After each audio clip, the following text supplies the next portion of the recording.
Hello and welcome back to the Showing Up to Life podcast and YouTube channel. Art Burns here, you there. Let's do this podcast, And I do say that because this is a collaboration, right? Even though, you might play a more passive role in this collaboration, if it weren't for you, there would be no podcast, right? So thank you all for listening. Thank you all for being here and checking out my channel and sharing it with your friends and liking and subscribing and doing all those things. I really, really appreciate it. And thank you so much for all the comments that come in. I really, really do love the comments. So even if it's just to say, hey, hello, I love to see it. So please keep the comments coming. It's been a few days, right? It's what we've been talking about, right? This new iteration of the Showing Up to Life podcast is going to be about showing up, when we have the ability to show up, right? One of the I'm reminded of a a wonderful little quote that I read some time ago that said, if all you have is 40% on a given day, right? Like you're tired, you're not feeling well, you're hungry, you're just not up to your normal 100%. You have 40% of your usual, capacity for whatever you can produce, whatever you can do, however you can show up, right? If you give 40% that day, then you've given 100% of what you have, right? And I think that's a really important concept because we're not robots, right? We're not these, robots that can just keep coming every single day and do the same thing and show up the same exact way. So I think part of what mindfulness is, and in fact, I know part of what mindfulness is because I'm a teacher of mindfulness, part of what mindfulness is recognizing that, not just recognizing the concept that we don't always have 100% to give. It's not, that we're not robots, but more so that recognizing where we are, right? Like, what do I have to give? Who am I showing up in this moment? Right. And as I told you in the previous season, the previous 4-year season of our podcast, I started just showing up and just trying to grind it out, no matter how I felt, no matter what was going on, just show up and do the podcast. And some of them really were not very, very interesting, I got to say. I wouldn't blame anybody for not wanting to listen to those, right? And so I'm doing you a disservice and doing myself a disservice at that same time, right? So mindfulness is very much about that. It's about recognizing, where am I at right now? Thich Nhat Hanh calls it checking your weather, right?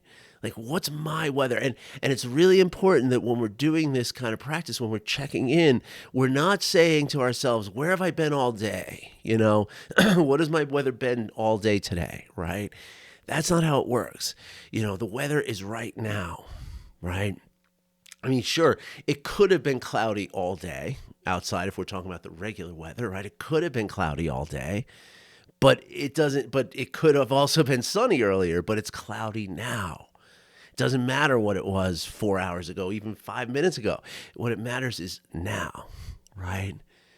And that's a really important also a very, prominent aspect of the practice of mindfulness is to recognize that, wait a minute, a few hours ago, I was feeling completely different than what I'm feeling right now. Right? And a few hours from now, I'll likely be feeling different still. And of course, a lot of this has to do with, or as we're practicing mindfulness, part of that is to accept that things are not, I woke up feeling like I could, tackle the whole world. And by the mid-afternoon, I'm feeling maybe some depression or some, hopelessness or something. That's not bad, right? Yeah, it might be inconvenient. It might be painful. It might be, difficult, but it's not bad because it's just you. It's just you and where you're at, right? So it's about accepting where we're at, right? Now, again, that acceptance does not mean that we just resign ourselves to it. Oh, well, I'm just depressed and I'll just be depressed until I'm not depressed anymore. No, maybe there's things we can do to make ourselves feel, more able to do something that we need to do, right? Maybe we can still fulfill obligations. Maybe we can still show up the way we need to with 40% instead of 100%, right? But again, the idea of acceptance is not to say that, oh, well, too bad, right? It's to say that just right here, right now, this is how it is. And in that acceptance, it allows us to see, okay, what can I do right now to motivate myself, to soothe some pain, to ease some difficulty that I'm feeling, right? And in fact, in this way, the acceptance and mindfulness writ large is about giving ourselves agency over our response to whatever we're experiencing. Okay, so it's a matter of control. It's a matter of reclaiming something. It's not a matter of becoming passive and just, fluttering in the wind, and not really having control over things. It's actually the opposite of that. All right. All right. So how's that for an introduction? Welcome, everyone.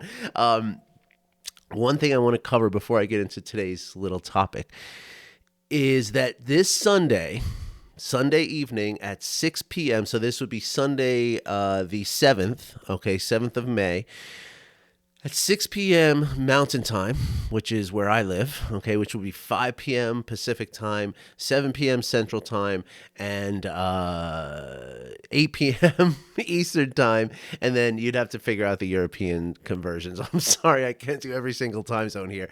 But at 6 p.m. Mountain Standard Time, I'm going to be giving a presentation, a free workshop online on stress.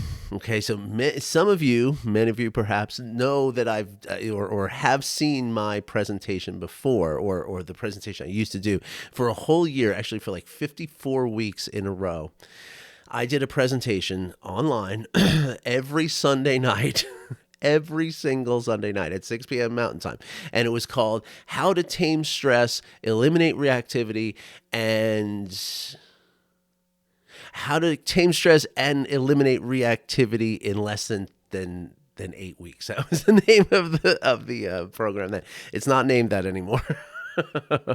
Right now, it's going to be called, I think it's going to be called How to Tame Stress, Change Your Story, and Find Your Happiness in about 15 minutes a day. Okay, so it's going to be a presentation, a workshop about mindfulness and how mindfulness can help us with stress. Okay, actually, I should reverse that. I should say it's about stress and how mindfulness can help us with stress, because I'm going to go into the science of stress. I'm going to go into what is happening in our body, why it's happening, and how we can, gain some level of agency over it. Okay, so this actually winds up to be a beautiful segue. Look at that. These always happen. I love it. So you're invited, okay? Your friends are invited. Your family's invited. Your enemies are invited. That jerk at the office who's such a stressed out guy, he keeps calling you, he keeps causing you all kinds of problems. He's invited. So spread the word if you could, okay? I'll put a link to the little website I created, and please forgive my design skills. I'll put a link in the description for that website where you can read up on what we'll be covering, and you can sign up and register. And it's 100% free. I will not even accept any money. You don't even bring your credit card, okay? All right. So now that business is out of the way, and I hope that you can make it. I really do, because this is going to be awesome. I've also been writing an ebook, which is going to kind of, the program this week is going to kind of follow the outline of the ebook. So that'll be ready in a couple of weeks. I'll certainly make that available to all of you. It's going to be free. I'm all about giving stuff out, I often tell people, I'm a Deadhead, right? I've been a fan of the Grateful Dead since the mid 80s, right? When I was a teenager. And, one of the things that the Grateful Dead is known for and stands out for is, well, first of all, they're a touring band, right? For all the years that they were together, from 65 to 95, they were touring 3 times a year. They would go on tour. And, like a lot, like 2,000 something shows that they played, right? And one of the things that they did in these tours is they allowed, and eventually it became, like in the mid 80s, it became official, where they had an actual section for people to record the shows. right? It was completely sanctioned by the band. No hassle whatsoever, And again, like in the mid 80s, there's a whole section right behind the soundboard or right in front of the soundboard where you would, you'd see all these mics up in the air and people would, it was like they had their own section. Most bands, you weren't allowed to record their stuff. You would get arrested if you were recording in a concert. Grateful Dead was like, nah, come on. As Jerry Garcia said it, he's like, well, we're done with the show after we play it, so you can have it. Isn't that awesome? But anyway, everybody said, no, that's crazy. You can't give it away. You gotta control that. That's your intellectual property. What are you doing? What are you doing? Well, we all know the story of the Grateful Dead, or maybe not all of us, but they became huge. I mean, just absolutely, and become rich, but they became huge. They weren't starving either, but they became, they were just, really, really, the dedication that people had for them over many, many years is pretty incredible, right? And there's actually a guy who I stood next to in a concert in Brooklyn where they were auctioning off one of Jerry Garcia's old guitars, and the guy who won the auction paid $1.7 million for this guitar. I was standing next to him, and he was the guy who actually wrote a book called All I Needed to Know in Business I Learned from the Grateful Dead, or something like that. And this book is actually part of a curriculum at, I think, Stanford University or UC Santa Cruz. I think it's UC Santa Cruz, where they teach a business course based on this idea that the Grateful Dead had, which is just to give out the content and trust that that's, sort of energy, if you will, is going to come back to you. So that's the way I work too. Okay. So anytime I give you something, it is there for you to give away and share and copy and disperse as widely as you possibly can. Okay. So, I'll be sending a link for the workshop this Sunday, and I will send you all the ebook as soon as it's ready. Okay. All right. So today's topic is actually kind of a little playful. I think it's a little like not too serious today. That's usually my thing. I'm not that serious, right? Because there's no amount of worry ever changes anything. Right. That's the thing that I've learned through my mindfulness practices, which again is part of the stress, right? Which is that we have this story in our mind, right? And if we believe the story that tells us you got to worry about this because if you don't worry about it and it fails, then you're going to be a loser or something like that, right? Well, that's not true. Right? There's never any amount of worry that's going to change an outcome of a situation. It just doesn't happen that way. Now, a healthy sense of worry can push us to prepare for something, right? But to just sit there and just dread what's going to happen, that's never a positive thing. So we try to keep it light. That's really a very strong aspect to what it means to be happy and to be healthy, is to be able to keep things a little light. And that has to do with acceptance too, right? Like that's part of the acceptance that we talk about. Does that make sense? I hope that makes sense. So anyway, so today I want to talk about, as many of you know, I've rediscovered my passion for hockey in the last year, right? A little bit more than a year. My son, like February of last year, came to me and said, just out of the blue, said, "Dad, I want to go ice skating. Can we go ice skating?" I was like, "Ice skating? I guess we can. Yeah, let's find a rink." So we found this one place. First place we went didn't have public skating, or we were at the wrong rink or something. So he sent us to this other place that was not far away. Like the next day, or maybe that day, my son loved skating so much. He was like, "I want to come back tomorrow, and the next day, and the next day, and the next day, and the next day. I want to do this all the time." So we went out into a secondhand sporting goods store and bought him a $100 pair of used skates. And I swear to you, he literally did every single day. If I was able to take him, he wanted to go. And then he's discovered hockey. And as he discovered hockey, I rediscovered hockey. Now, I used to play a lot of hockey back when I was in my 20s and like early 30s. And, and then I stopped for like 20 years, right? From 33 to 53. I did not touch a hockey stick, did not put on a pair of skates. Actually, put on a pair of skates a couple times to go out with my daughter and public skate kind of stuff. But, once my son got into it, I got back into it, bought my gear, bought what gear I still needed, because I had given away my skates a long time ago. I had to buy a new pair and all that kind of stuff. Anyway, now I am playing hockey 3 or 4 times a week, right? And loving it. And I play with my son. Every Monday we go out to this, what they call stick and puck, which is just where they basically open the ice, about 15 people maximum out there. And you just skate around with the pucks and pass and shoot. And it's such a good time. We do it every single Monday morning. So we have this whole club of people that we're with and stuff. It's like a little scene. It's so awesome. So anyway, with that understanding of my passion of hockey, right? So I've been watching the NHL playoffs, which are happening right now. And so one of the things that you also may remember about me is that I'm a recovering alcoholic.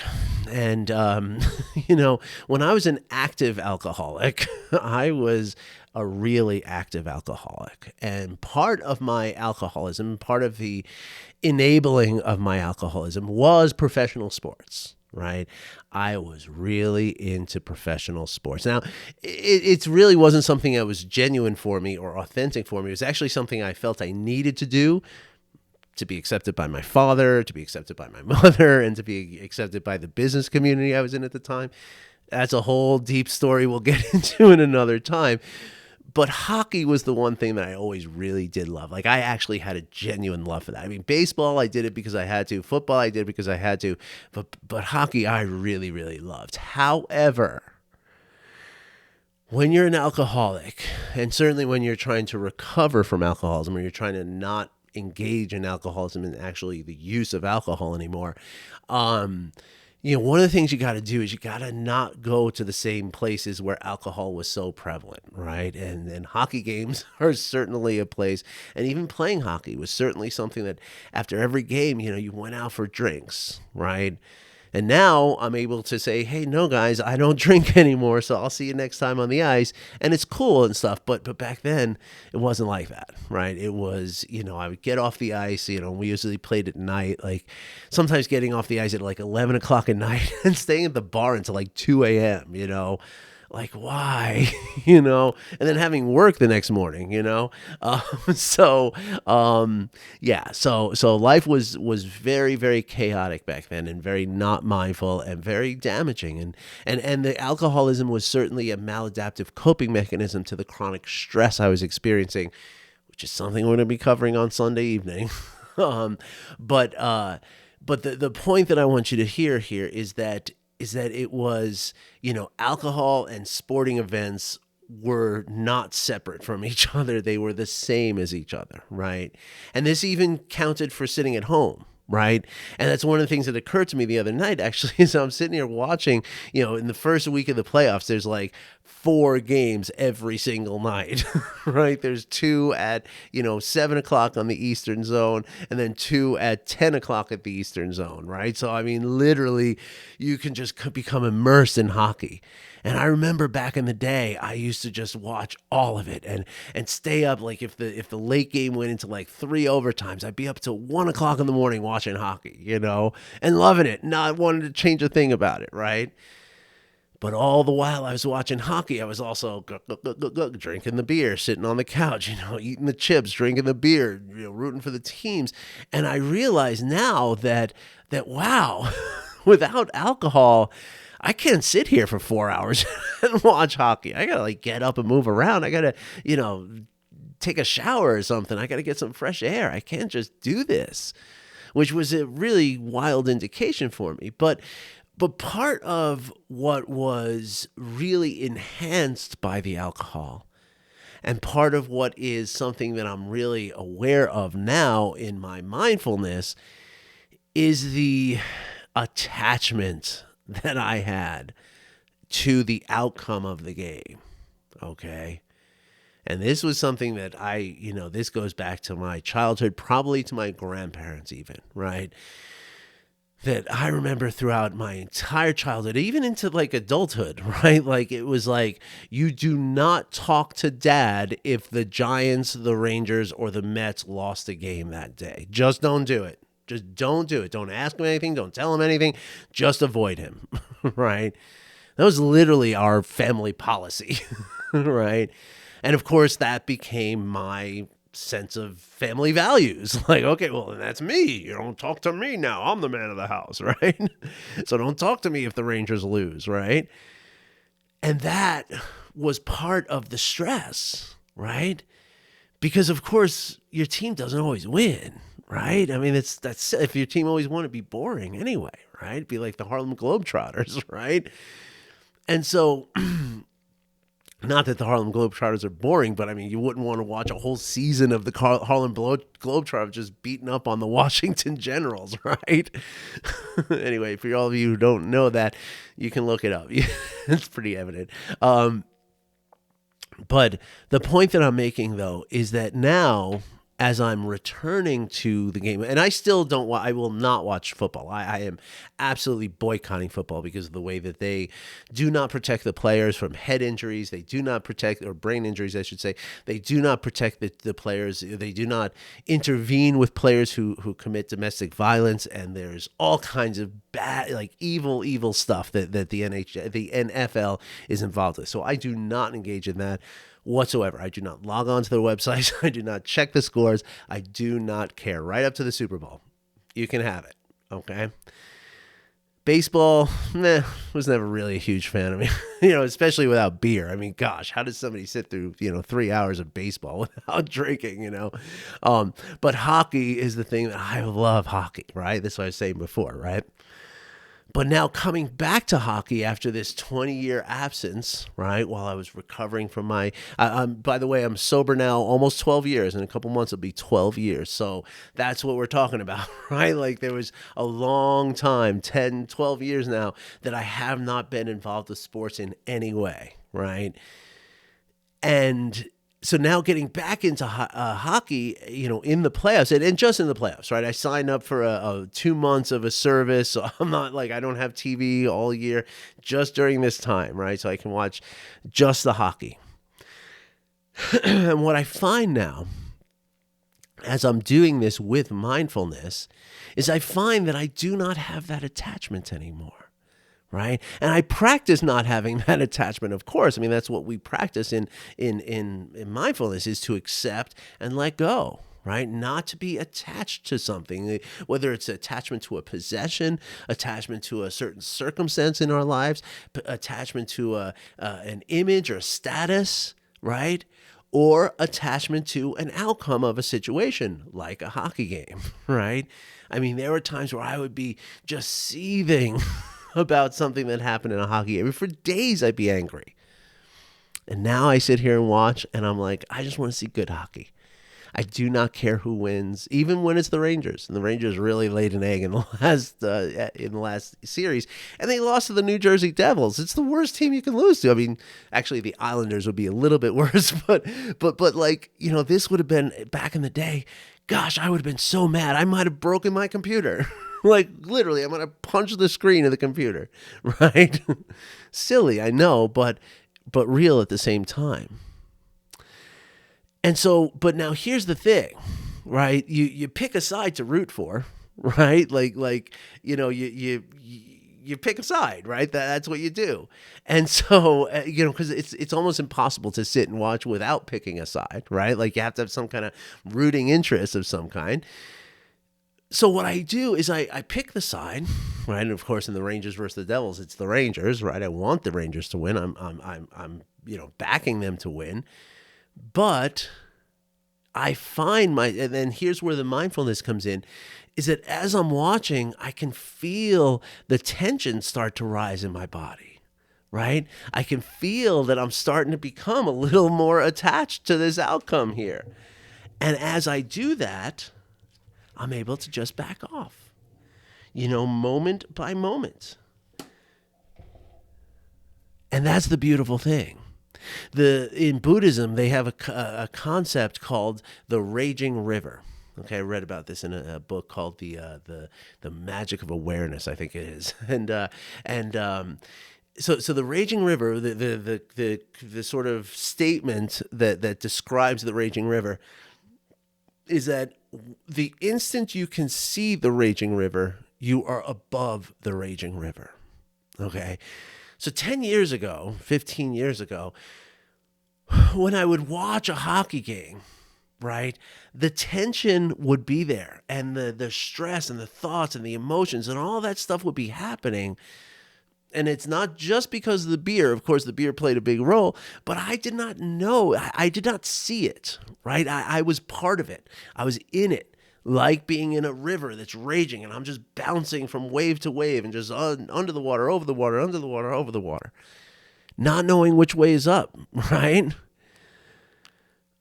But as I'm watching hockey now, and I can sort of see, if you will, I mean, you're really feeling it, right? I can feel the tension that starts to build in my body.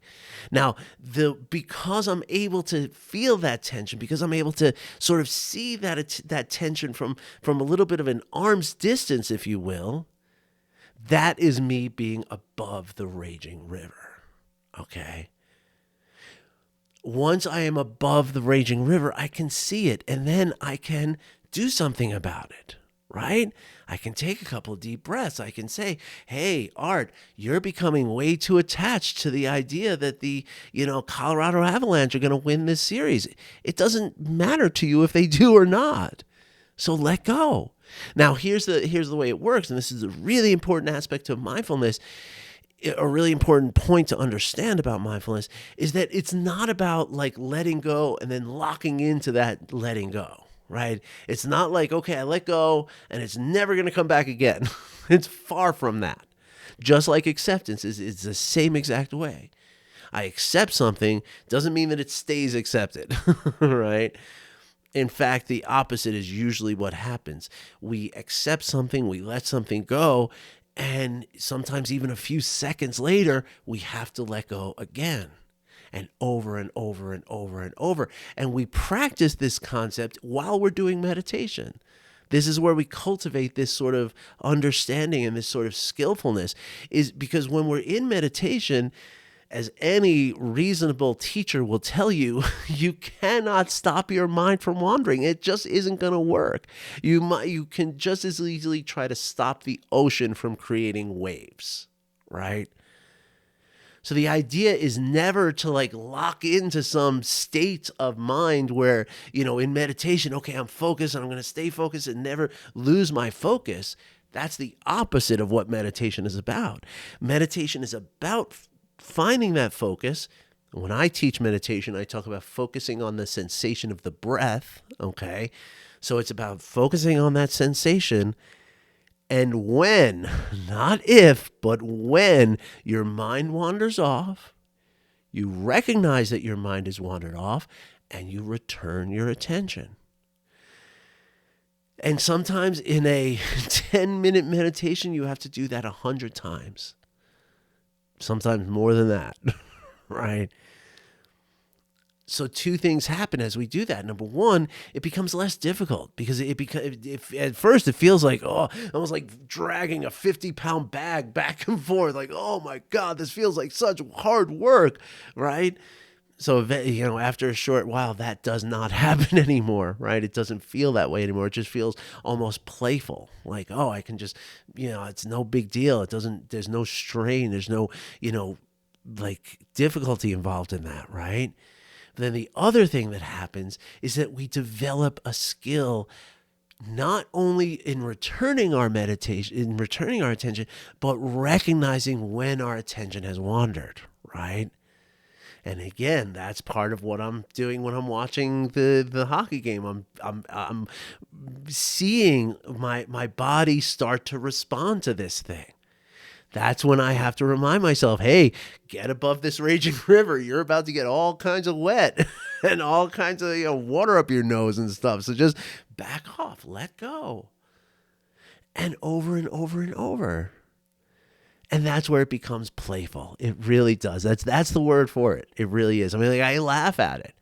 I'm going to close here with a real quick story about Ram Dass, and we're 29 minutes and 43 seconds, so I'm not too bad today. not too off schedule here today. Ram Dass, a few years before he died, like late, maybe 10 years before he died, he was doing some talks at colleges here in the U.S. And at one of these colleges, he was assigned, as he always is, some co-ed to like show him around. And like, okay, here you go, Ram Dass. Here's your dressing room. Here's the stage. Here's where the food is. All that kind of stuff, right? And so one thing that Ram Dass always asked for was a boom mic. Right, so he wanted the mic so the mic stand is over here on his side, and there's a boom that's coming so that the mic is in front of him, similar to my setup here, as you can see. Not really, you can't really see it, but you can kind of see it. And so and he always, that was a standard request. Every place he went, he was pretty much a demand. Like, that's the way he works, right? So here's this little co-ed, okay, Ram Dass, here we are, 19-year-old girl. He comes into the stage and he sees that he doesn't have the boom mic, but instead has just the stand mic like right in front of his chair, which is what he doesn't like, right? And in that moment, this is Ram Dass. You're talking about somebody who's done tens of thousands of hours of practice, right? And in that moment, he got so tense and like snapped at this girl. Says, "What's with that microphone? How many times do I have to tell you that that's not the kind of microphone?" I mean, you can imagine the girl's like, "What? Ram Dass is yelling at me. How is this spiritual leader yelling at me?" Right? And the way Ram Dass described the story is that, like halfway through this, like in the midst of it, he just started laughing. And laughing so that like his laughter filled the auditorium of this that he was standing in, because he realized that he got stuck in it. He was in the raging river. So if Ram Dass can do that, so can you, and so can I, right? Like, if Ram Dass is that subject to losing it even after 10,000s of hours of meditation, so can you and I. We can forgive ourselves for getting caught up in it from time to time, right? And we can use that, again, as a playful practice. We can say, oh my gosh, look how absurd I am. Isn't that wonderful that I'm so absurd? Because the alternative, right? If Ram Dass says, oh man, I'm so mad at myself that I did that. Well, guess what? Then he's going to stay in that stress, and that stress is going to ultimately produce another episode similar to that one, and then another, and then another, and then another. So it is that ability to step out of it and laugh at it that allows us to now do something different in the next, emerging moment. All right? I hope that all makes sense to y'all. Thank you for listening. Thank you for watching. I hope I get to see you on Sunday evening, okay? Please sign up. The link is in the description. All right, everybody. Have a great day. I wish you well. Might be back over the weekend. We'll see. Take care, everybody.